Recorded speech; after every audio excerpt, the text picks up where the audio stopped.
आपका इस video lecture में स्वागत है। यह क्लास 9 के अध्याय 13 के लिए दूसरा वीडियो है। पिछले वीडियो में हम लोगों ने प्रश्न 1 का समाधान सीखा था। इस वीडियो में हम आगे के प्रश्नों का समाधान सीखेंगे। तो चलिए शुरू करते हैं। हमारा पहला प्रश्न है प्रश्न नंबर 2। प्रश्न नंबर 2 है कि 5 सेंटीमीटर, 8 सेंटीमीटर और 11 सेंटीमीटर लंबी भुजाओं से एक त्रिभुज का अंकन करे और इस त्रिभुज के क्षेत्रफल के समान क्षेत्रफल विशिष्ट एक समानांतर चतुर्भुज की रचना करें जिसके एक कोण का मान 60 डिग्री है। अंकन प्रणाली और प्रमाण लिखें। यानी हमें रचना करना है। रचना के दौरान जो हम लोगों ने जो भी है प्रणाली का इस्तेमाल किया है, यानी स्टेप्स हमको लिखने पड़ेंगे कि पहले हमने ये किया, फिर ये किया, और उसके बाद जो है प्रमाण भी इसका लिखना पड़ेगा। प्रमाण बहुत ही साधारण होता है। तो चलिए शुरू करते हैं। सबसे पहले हम जो त्रिभुज दिया गया है उसका अंकन करते हैं। तो त्रिभुज की भुजाओं का लंबाई था 5 सेंटीमीटर, 8 सेंटीमीटर और 11 सेंटीमीटर। तो सबसे पहले हम 8 सेंटीमीटर की एक भुजा का अंकन करते हैं। तो 8 सेंटीमीटर की भुजा हम लोग खींच रहे हैं। ये हो गया 8 सेंटीमीटर। इसके बाद हम 5 सेंटीमीटर और 11 सेंटीमीटर की भुजाओं का भी अंकन करेंगे। तो सबसे पहले 5 सेंटीमीटर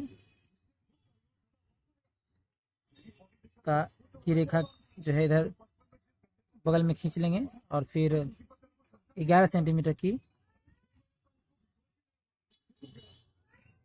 रेखा को भी खींच लेंगे। अब 5 सेंटीमीटर की जो रेखा थी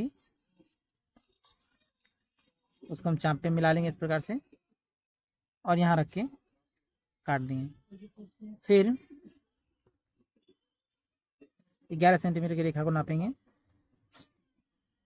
और इस तरफ रख के काट देंगे। तो जो कटान बिंदु मिलेगा हमें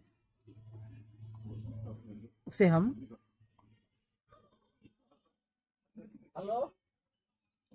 बाकी बिंदुओं से मिला देंगे इस प्रकार से।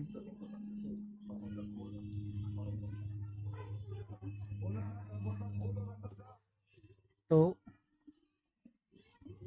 ये हमारा 8 सेंटीमीटर है, ये 5 सेंटीमीटर है और ये 11 सेंटीमीटर है। तो ये हमारा बन गया है एक त्रिभुज। सबसे पहले हम लोगों ने क्या किया है उसे लिख लेते हैं। त्रिभुज, इसका नाम हम देते हैं ए, बी और सी, यानी त्रिभुज ए बी सी का अंकन। तो सबसे पहले हम ये लिख लेते हैं कि हमने त्रिभुज ए बी सी का अंकन किया है। तो हम प्रणाली लिखते रहेंगे किस तरह से हम लोगों ने ये रचना किया है। अब हम बी सी जो रेखा है इसका जो है समद्विभाजक खींचेंगे। तो समद्विभाजक खींचना आसान है। जो रेखा है उस पर जो है एक चाप लीजिए जो कि लंबाई से थोड़ा अधिक हो। इस तरफ काटिए, नीचे की ओर काटिए, फिर बी बिंदु पे लीजिए, यहाँ काटिए, फिर इस तरफ काटिए। आपको 2 कटान बिंदुएं मिलेंगी, ये और ये। इनको जो है आप जोड़िए, किंतु जो है डॉट लाइन लीजिएगा, यहाँ जरूर काटिए रेखा पर, बीसी रेखा पर। तो ये हो गया हमारा एक समद्विभाजक। अब जिस बिंदु पे जो है ये समद्विभाजक इसको काट रहा है उस बिंदु पर हम जो है कोण बनाएंगे। कितना कोण बनाएंगे? जो कि हमारे प्रश्न में दिया गया है कि 60 डिग्री का कोण बनाएंगे। क्यों? क्योंकि जो समानांतर चतुर्भुज हम बनाएंगे जिसका क्षेत्रफल जो इस त्रिभुज के क्षेत्रफल के बराबर होगा उसका एक कोण कितना है? 60 डिग्री है। तो हम ये 60 डिग्री बना लेते हैं। तो 60 डिग्री बनाना आप जानते हैं। कोई भी एक चाप लीजिए, छोटा सा ही, इस तरह से घुमाइए। ये जो बिंदु मिला आपको, इस बिंदु से यहाँ काटिए और इस रेखा को बढ़ाते जाइए, इन दो बिंदुओं को मिला दीजिए। ठीक है, तो हम लोगों ने दो कार्य कर लिए हैं, इनको पहले लिख लेते हैं ताकि भूले नहीं।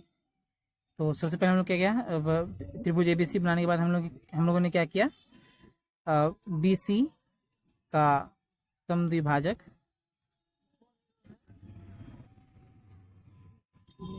खींचा गया।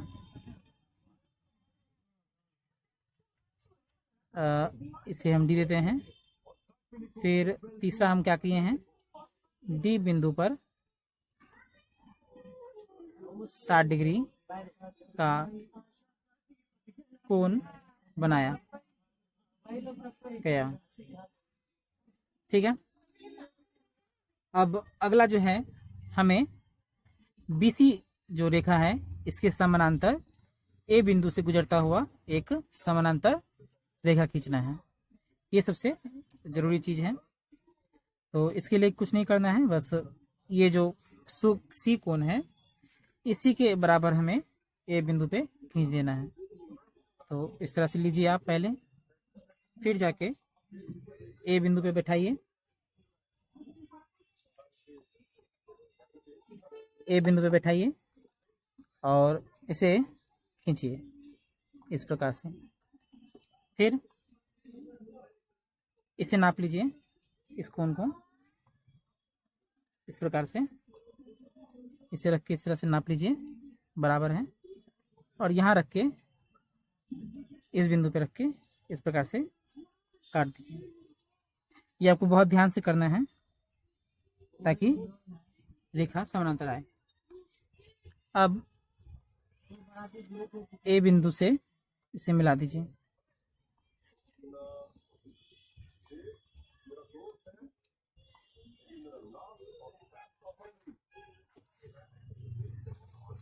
तो ये हो गया हमारा समानांतर रेखा। ठीक है, तो हम अगला जो है स्टेप लिख लेते हैं। हम लोगों ने क्या किया है, हम लोगों ने क्या किया है, BC के समानांतर, तो इसका नाम कुछ देते हुए हैं, मान लीजिए ये x है, समानांतर AX, BC के समानांतर AX रेखा खींचा गया। ठीक है, अब इसके बाद अब हम जो ये DC है, DC के बराबर ही इस बिंदु से, इसका नाम हम लिख देते हैं DE, डी पहले लिखे हैं इसलिए इस बिंदु का नाम हम लोग क्या लिख देंगे, E। तो अब DC के बराबर ही E बिंदु से हमें इस तरफ रेखाखंड लेना है।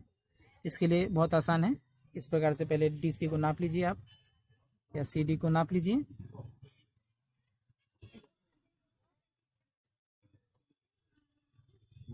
ठीक है, ये हम लोग नाप लिया है और E बिंदु पे रख के, E बिंदु पे रख के इसे काट लीजिए। तो ये और ये जो है बराबर हैं। अब इसे आप जो है जोड़ लीजिए। तो ये हमारा बिंदु है,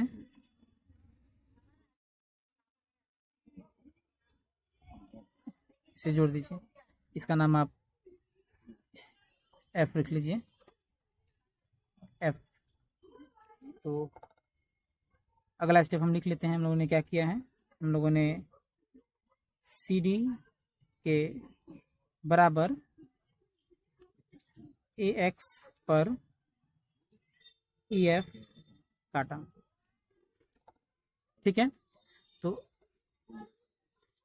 ये जो CDEF है, यही हमारा क्या हो गया, समानांतर चतुर्भुज। हम यहाँ लिख देंगे CDEF आवश्यक चतुर्भुज है। ठीक है, तो ये हमारा CDF बन गया है। और ये जो CDF है, इसका जो क्षेत्रफल होगा ये त्रिभुज ABC के बराबर होगा। तो हम यहाँ लिख देंगे क्षेत्रफल त्रिभुज ABC, यानी त्रिभुज ABC का क्षेत्रफल बराबर होगा क्षेत्रफल समानांतर चतुर्भुज CDEF के। ठीक है, तो समानांतर चतुर्भुज CDEF के होगा। तो ये हमारा रचना हो गया। ये हम लोगों ने अंकन की प्रणाली लिख दी गई है। कभी कभी परीक्षाओं में अंकन की प्रणाली भी पूछी जाती है, तो इस तरह से आपको लिख देना है। आपको लिखना वही है जो आपने किया है। स्टेप्स, कई स्टेप्स आगे पीछे हो सकते हैं, जैसे आप पहले समानांतर भी खींच सकते हैं, फिर 60 डिग्री कोण बना सकते हैं। ठीक है, तो ये आगे पीछे हो सकते हैं, इससे कोई मतलब नहीं है, परंतु अंत में आपको इसी प्रकार का जो है एक ढांचा मिलेगा, जहां एक त्रिभुज होगा और एक समानांतर चतुर्भुज होगा। अब हमें क्या करना है, इसको प्रमाणित करना है कि हाँ सच में जो है जो त्रिभुज हम लोगों ने बनाया था और जो समानांतर चतुर्भुज हम लोगों ने बनाया है, इन दोनों का क्षेत्रफल क्या होगा, बराबर होगा। तो इसके लिए जो है हमें प्रमाणित करना पड़ेगा। तो प्रमाण भी बहुत आसान है। तो हम यहाँ लिखते हैं प्रमाण। इसके लिए एक छोटा सा जो है हमें रचना करना पड़ेगा। रचना क्या है कि हमें A और D, ये सिर्फ प्रमाण के समय ही आपको रचना करना है और दूसरी समय में नहीं। अगर सिर्फ रचना लिखा गया है कि सिर्फ अंकन करें तो यही आपका जो है समाधान खत्म हो जाएगा, आगे नहीं बनाना होगा। तो इस बात का जो है आप जरूर ध्यान रखें। तो सबसे पहले हम क्या कर रहे हैं कि A और D को जो है आप जोड़ लीजिए। इसे हम ब्लू इंक से बना रहे हैं, डॉट लाइन से। याद रखिए जब प्रमाण करना हो तभी ये रचना करें, नहीं तो नहीं करें। आपका रचना जो है यहीं तक समाप्त हो जाएगा, ये प्रमाण करने के लिए है। तो प्रमाण में हम लोगों ने क्या किया है कि हमें प्रमाण क्या करना है कि क्षेत्रफल जो त्रिभुज ABC का है, ABC का वो बराबर है क्षेत्रफल तो समानांतर चतुर्भुज हम लोगों ने बनाया है CDEF का, CDEF का। आसान है। तो इसके लिए एक जो है रचना हम लोग कर रहे हैं।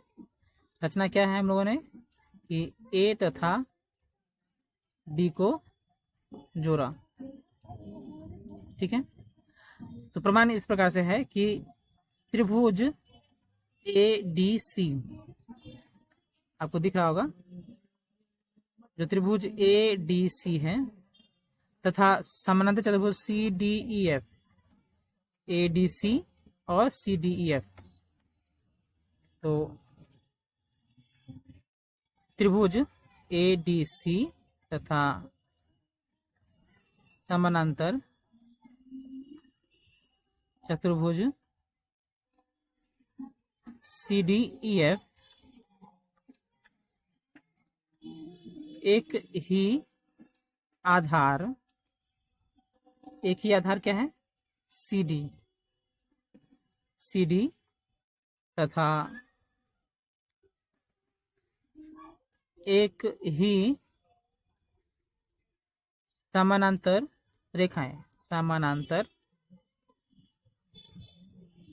रेखाएं, AX, यहाँ देखिए AX तथा BC, AX तथा BC के मध्य है। ठीक है, तो जब भी एक जो है समानांतर चतुर्भुज और एक त्रिभुज एक ही आधार और एक ही समानांतर रेखाओं के बीच रहे, तो जो त्रिभुज का क्षेत्रफल होता है वो समानांतर चतुर्भुज के क्षेत्रफल का आधा होता है। तो हम लिखेंगे, इसलिए जो त्रिभुज का क्षेत्रफल है यानी क्षेत्रफल ADC, त्रिभुज ADC का जो मान होगा वो जो है इस जो समानांतर हम लोगों ने खींचा है CDEF, इसका आधा होगा। ठीक है, तो फॉर्मूला क्या होगा, 1/2 गुने आधार, तो आधार हम लोगों ने क्या लिया है यहाँ DC, गुने ऊंचाई। तो ऊंचाई जो है हम लोगों ने नहीं लिया था, हम इधर देख लेते हैं। ये जो समद्विभाजक है यही हमारा जो है 90 डिग्री पे था, तो इसे हम यहाँ y लिख देते हैं। तो dy ऊंचाई हो गई बराबर। और CDEF जो है इसका भी जो क्षेत्र होता है वो होता है आधार गुने ऊंचाई। तो आधार CD गुने जो ऊंचाई है dy है। इसके बाद तो ये 1/2 है, यहाँ भी 1/2 है, तो ये आपस में कट गया। अब DC क्या है? DC जो है BC भुजा की आधी है। हम DC क्या लिख सकते हैं? 1/2 गुने BC। DC को हम लोगों ने क्या लिखा? 1/2 गुने BC। क्यों? क्योंकि DC जो है हमें BC रेखा का समद्विभाजक खींच के मिला था। गुने dy बराबर CD गुने dy। यानी अब हम जो लिखा गया है 1/2 गुने BC गुने dy, इसे चित्र से समझते हैं। तो ये हमारा त्रिभुज है ABC, और ये क्या है? BC आधार, और dy क्या है? ऊंचाई। ये आधार किसका है? ABC त्रिभुज का। यानी ये जो हम लिखे हैं 1/2 गुने BC गुने dy, ये हमें क्या बता रहा है? क्षेत्रफल त्रिभुज ABC का बराबर। और CD गुने dy क्या है? वो है CDEF का क्षेत्रफल। हम इसे लिख सकते हैं क्षेत्रफल CDEF। तो यही हमें प्रमाणित करना था। तो आपको हर बार जो है प्रमाण नहीं देना पड़ेगा, प्रमाण उसी समय देना पड़ेगा जब प्रश्न में कहा जाए कि अंकन करें, उसी प्रणाली लिखें और प्रमाण दें। परंतु अधिकतर प्रश्नों में आपसे सिर्फ अंकन कहा जाया करने के लिए। तो इसका अभ्यास करें, वीडियो को ध्यान से देखें। उम्मीद है आपको समझ में आया होगा। मिलते हैं अगले वीडियो में, तब तक के लिए धन्यवाद।